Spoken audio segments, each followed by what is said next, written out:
হিড়িম্বাকে আমার মনে হয় মহাভারতের শ্রেষ্ঠ চরিত্র, অন্যতম শ্রেষ্ঠ চরিত্র, যাকে আমি অন্তত সেই মর্যাদা দেওয়ার চেষ্টা করেছি সেই বইটাতে, যে বইটা সাহিত্য একাডেমি পেয়েছে। এই হিড়িম্বা,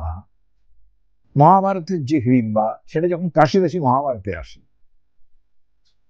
তখন তার অন্যরকম চেহারা হয়েছে।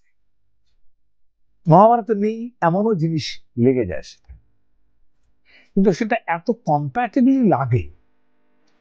যেটা কখনো কখনো মনে হয় মহাভারত থেকেও ভালো হয়েছে। এমন দাঁড়িয়ে যায় গেছে হিড়িম্বার ক্ষেত্রে যে অশ্বমেধ যজ্ঞে তাকে ডাকা হয়েছে,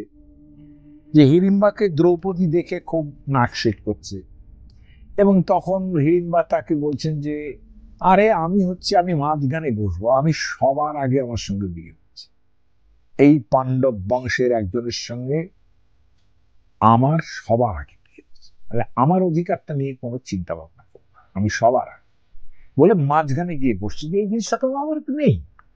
অথচ এটা কি ইন্টারেস্টিং হয়ে গেছে, এই একটা রিটেলিং এর